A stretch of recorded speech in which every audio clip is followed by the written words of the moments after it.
Geography, we are told, is destiny. If you look at a map of West Africa, the destiny of the Sahel seems written in the unforgiving ink of isolation. Mali, Niger, and Burkina Faso are landlocked. They have no coast. They have no direct access to the great blue highways of global trade. For centuries, military strategists and economists have agreed on one brutal truth. If you want to kill a landlocked nation, you do not need to bomb it. You simply need to close the road. In late 2023 and throughout 2024, this theory was put to the ultimate test when the Economic Community of West African States, ECOWAS, imposed what were arguably the harshest sanctions in modern African history. The intent was not subtle. It was a siege. The traditional gateways, the bustling port of Abidjan in Côte d'Ivoire and the vital harbour of Cotonou in Benin were slammed shut. Overnight, the lifeline was severed. Thousands of shipping containers filled with medicine, baby formula, spare parts, and construction materials were stranded on the docks of the Atlantic. The trucks stopped moving. The borders were sealed with concrete barriers and armed guards. The calculation in the capitals of the West and the coastal powers was precise. They believed that by cutting off the oxygen of trade, the economies of the alliance of Sahel states would suffocate within weeks. They expected inflation to trigger riots. They waited for the people, hungry and isolated, to turn against their new military leaders. They waited, and they waited, but the collapse never came. If you believe a nation's destiny is defined by its will, not just its borders, tap the like button, and let's trace the new lifeline. Instead of suffocation, we witnessed a masterclass in survival. The planners of the blockade made a critical error. They forgot that a map is not a prison, it is a puzzle. And if one door is locked by an enemy, you do not stand there and bang on it until you starve. You find another door, or if necessary, you build one. This is the untold story of the greatest logistical pivot in the history of the region. It is the story of how Burkina Faso, the heart of the Sahel, turned its back on the hostile ports of the West and looked southeast towards a narrow strip of land that refused to join the siege. That strip of land is Togo. What happened next was not just a shift in trade routes, it was a rewriting of political alliances through the language of asphalt and diesel. While the cranes in Cotonou stood idle, gathering rust in the salt air, the port of Lomé in Togo began to work overtime. The blockade, intended to break the spirit of the Sahel, instead hardened it. It forced the AES nations to realize that their reliance on the old France-Afrique corridors was a strategic vulnerability. As long as their survival depended on ports controlled by leaders hostile to their sovereignty, they would never be free. So, they initiated an emergency bypass surgery on the region's economy. The trucks that once drove south to Benin turned their wheels. They forged a new path.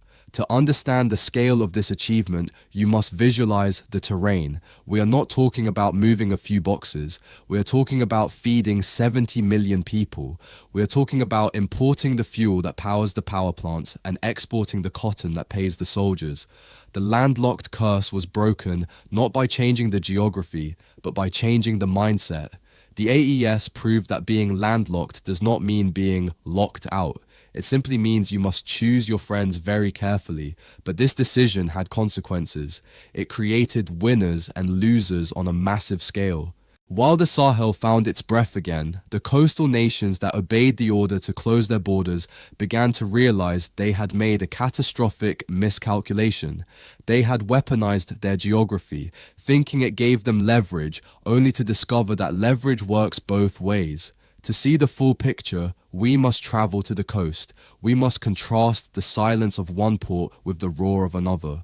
We must look at how a single political decision in Lomé saved the Sahel, and how a decision in Cotonou may have permanently crippled an economy. The port of Cotonou in Benin was once known as the lung of Niger. For decades, it breathed life into the Sahelian economy. It was the natural entry point, geographically close and historically integrated.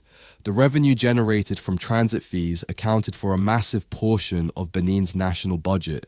The truck drivers, the dock workers, the customs agents, an entire ecosystem depended on the flow of goods northward. Then came the order to stop. When the political leadership in Benin decided to fully enforce the blockade, they believed they were applying pressure to a neighbor. In reality, they were applying a tourniquet to their own limb. Reports from mid-2024 painted a haunting picture. The vast parking lots in Cotonou, usually teeming with trucks bound for Niamey, stood empty. The cranes were still. The warehouses, built to hold the strategic reserves of the Sahel, echoed with silence. It was a case of economic suicide committed in the name of political compliance. By trying to starve their neighbor, they starved their own logistics sector. The situation was similar in Abidjan. Côte d'Ivoire, the economic powerhouse of French-speaking West Africa, also closed its gates to Mali and Burkina Faso. They gambled that the AES nations would break before the port revenues dried up. They lost that gamble. While Cotonou and Abidjan turned away their best customers, a few hundred kilometers along the coast, the port of Lomé in Togo made a very different calculation. Under the pragmatic diplomacy of its leadership, Togo adopted a stance of active neutrality. They did not endorse the military coup, but they refused to endorse the starvation of civilians. The message from Lomé was simple: we are open for business. The result was a seismic shift in the flow of capital. Almost overnight, the logistics map of West Africa tilted. The fleets of trucks that were barred from Benin diverted to Togo. The shipping giants, Maersk and MSC, rerouted their vessels. The statistics are staggering. By early 2026, traffic along the Lomé-Ouagadougou corridor had surged by nearly 300%.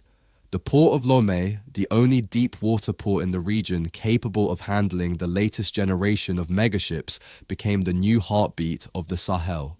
This was not just luck, it was strategy. Togo understood that in a multipolar world, you do not isolate your neighbors, you integrate with them. By refusing to join the siege, Togo positioned itself as the indispensable bridge between the ocean and the hinterland. The contrast is devastating. Today, business owners in Benin are petitioning their government, asking why they were forced to hand their market share over to a rival. They watch as the wealth that used to flow through their hands now flows through Lomé. It is a lesson that will be taught in business schools for generations. Never weaponize a service that can be replaced. If this comparison helps you see who really lost the trade war, a simple thank you in the comments is plenty. And we move inland. However, shifting the cargo from one port to another was only the first variable in the equation. The real challenge lay in the infrastructure. The port of Lomé is efficient, but the distance to Ouagadougou is nearly 1,000 kilometers. In the world of logistics, distance is cost, and cost is the enemy of the consumer. Every extra hour a truck spends on the road, the price of rice in the market goes up. Every day a container sits in customs, the price of medicine rises. The old bureaucratic model was a nightmare. Traditionally, goods arriving in a coastal port had to undergo rigorous customs inspections before they could leave the terminal.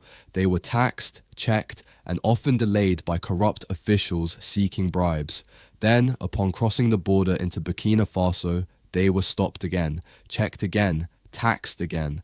This double handling was slow, expensive, and in a time of crisis, unacceptable. The AES needed speed. They needed a way to make the physical border irrelevant. So the planners in Ouagadougou and Lomé sat down and devised a radical solution. They asked a question that defied the norms of international trade. What if we pretend that Burkina Faso has a coastline? What if the customs clearance didn't happen at the sea? What if the container could be lifted off the ship in Togo, placed directly onto a truck, sealed with a digital lock, and legally treated as if it had never entered Togo at all? This concept is known as the dry port, and its implementation along the Lomé-Ouaga corridor has become the silent revolution that kept the Sahel alive. The concept of a dry port is a logistical sleight of hand. It essentially allows a country to move its border hundreds of kilometers inland. Under the new agreement signed between Togo and the Alliance of Sahel States, the terminals in Bobo-Dioulasso and Ouagadougou have been designated as extensions of the port of Lomé. This legal fiction changes everything. Here is how it works in practice. When a container filled with essential medical supplies arrives in Togo, it is not stripped and searched by Togolese customs. It is not delayed by paperwork meant for local imports. Instead, it is fitted with an electronic tracking seal. It is treated as in transit. It is loaded directly onto a truck or a train wagon and sent north. Legally, that container has not yet entered a country. It is in a state of suspension. It only effectively arrives when it reaches the secure terminal in Burkina Faso. Only then, deep within the sovereign territory of the Sahel, is the seal broken. Only then are the duties paid.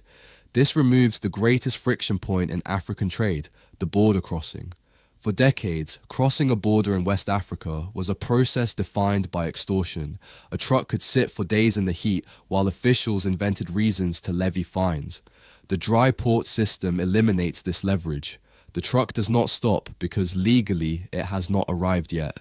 The impact on speed has been revolutionary. In the old days, under the inefficient systems of the Frank Zone, it could take up to 15 days for a container to clear the port and reach the capital.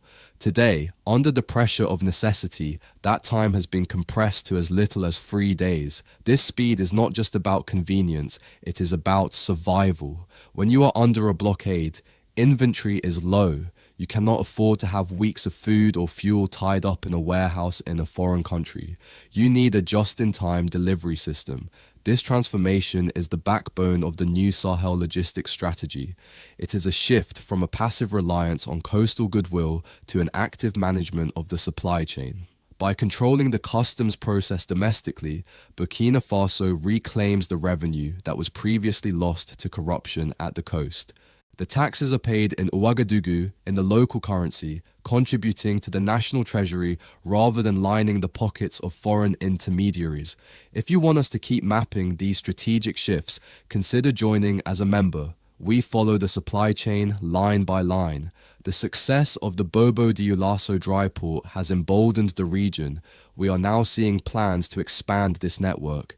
The vision is to turn Burkina Faso into a regional hub, a distribution center. Goods arriving from Togo can be processed in the center of the Sahel and then dispatched to Mali or Niger. It turns the geography upside down.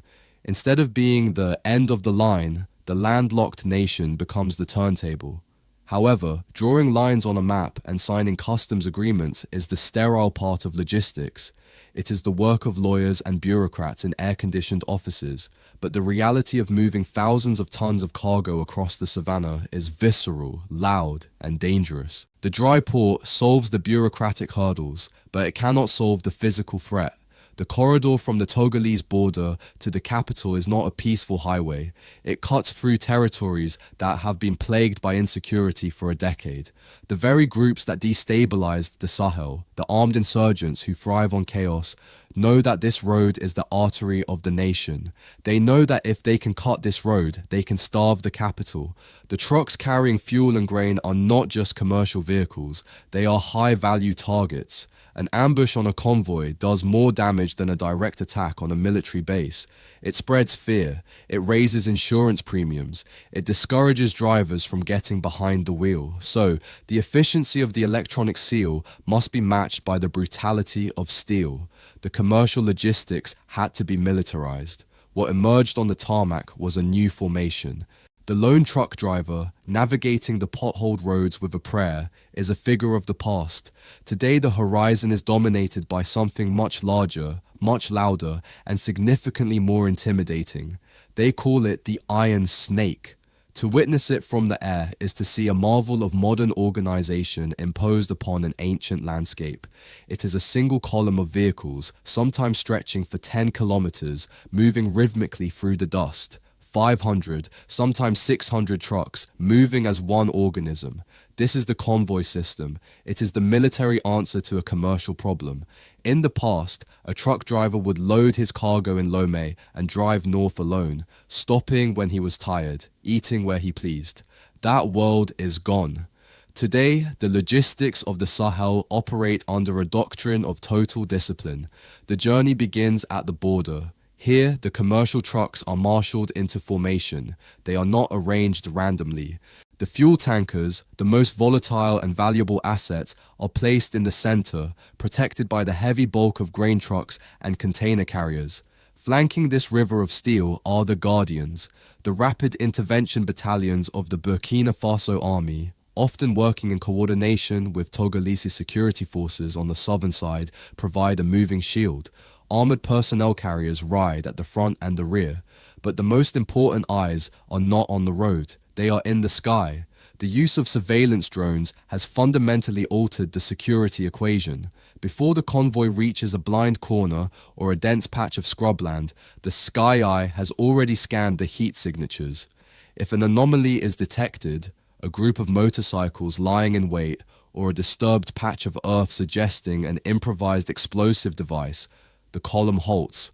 The threat is neutralized by air or by advanced teams before the civilian drivers ever see it. This is the price of bread in 2026. Every bag of rice that arrives in the market in Ouagadougou has been escorted by a soldier. Every liter of petrol has been watched over by a drone. We must pause to acknowledge the human element of this machine. We often speak of soldiers as heroes, and they are. But what of the drivers? These are civilians. They are fathers and husbands. They are driving vehicles filled with flammable liquid through zones where they know they are targets. They do not wear body armor. They grip the steering wheel, eyes scanning the horizon, trusting in the shield provided by the state. Their courage is the fuel of the resistance. Without them, the army could secure the road, but the city would still starve. This coordinated effort is the practical application of breaking the blockade. It is one thing for a politician to declare on television that the country will not bow down. It is another thing entirely to organize 600 heavy vehicles to cross a hostile zone, on time, week after week. It proves to the world, and more importantly to the population, that the state is functional. It proves that the government can project power and provide security, even when the odds are stacked against it. Where are you watching from, city and country? From Burkina Rising, may your path always be open, and we promise to stay strictly on the facts. The psychological impact of the Iron Snake is profound. When the convoy rolls into a provincial town, it is an event. The ground shakes. The children run to the roadside. It is a tangible demonstration of connection. It tells the isolated communities, you are not forgotten. The road is open. However, we must be realistic about the cost. Logistics by convoy is effective, but it is brutally expensive. It is slow. A convoy moves at the speed of its slowest truck. If one vehicle breaks an axle, 500 vehicles must stop or slow down. The fuel consumption of the escort vehicles, the maintenance of the armored cars, the flight hours of the drones, this adds a premium to every product on the shelf. Furthermore, the road itself is suffering. The asphalt highway connecting Togo to Burkina Faso was not designed for this intensity of load. The constant pounding of heavy axles, combined with the heat, is pulverizing the surface. Potholes are becoming craters. The lifeline is wearing thin. The planners in the Alliance of Sahel States know this. They know that the convoy system is a wartime necessity, not a peacetime solution. You cannot build a thriving industrial economy if every shipment requires a military escort. You cannot compete globally if your logistics costs are double that of your neighbors. Asphalt is soft. It breaks. It requires constant repair. To truly secure the future, to make the connection to the sea permanent and unbreakable, the Sahel needs something harder than asphalt. It needs steel. The railway project connecting Lomé to Ouagadougou is not a new idea. It has existed on paper for a century, a ghost of the colonial ambition to extract resources. But today, The blueprint has been dusted off with a new purpose. It is no longer about extraction, it is about connection. The logic is undeniable. A single freight train can carry the load of 50 trucks. It does not get flat tires. It does not get stuck in mud. And most importantly, it is far more difficult to hold hostage. A rail link is a permanent umbilical cord that fuses the economy of the coast with the economy of the hinterland. Discussions are already underway to modernize the existing tracks and close the missing gaps. It is a monumental engineering challenge, requiring billions in investment, but the cost of not building it has already been paid in the lost billions of the blockade. The leadership of the alliance knows that the future of Sahel logistics cannot rely on rubber tires grinding against crumbling asphalt. It must be built on a spine of steel. When that first train eventually blows its whistle in the station of Ouagadougou, carrying goods from the sea without a single checkpoint, the siege will be officially over. It will mark the ultimate act of breaking the blockade, not just for today, but for history.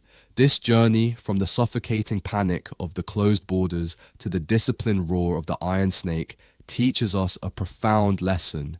Geography is not destiny. Geography is just the board on which the game is played. The outcome is determined by the players. The coastal powers thought they held the keys to the prison. They thought that by locking the gates at Cotonou and Abidjan, the Sahel would wither. But they forgot that life always seeks the light. When one door closes, resilience kicks it down. If resilience inspires you, subscribe and share this with one brave soul. We build bridges, not walls. That's Burkina rising. The corridor to Togo is more than just a trade route. It is a symbol of a new West African reality. It proves that blind obedience to external orders is bad business. Benin and Côte d'Ivoire obeyed the sanctions, and they lost their biggest market. Togo chose neutrality and partnership, and they gained a future. We are witnessing the birth of a new economic axis. It is an axis that runs north-south, ignoring the artificial divisions of the past. It is redefining Sahel logistics for the next century. The trucks are still rolling tonight. As you watch this, somewhere on the dark road between Dapang and Kopela, a convoy is moving. The headlights cut through the dust. The drone watches from above, and the driver grips the wheel, knowing that he is carrying more than just fuel or flour. He is carrying the breath of a nation. The map was meant to be a cage, but through sweat, strategy, and steel, the people of the Sahel have turned it into a ladder.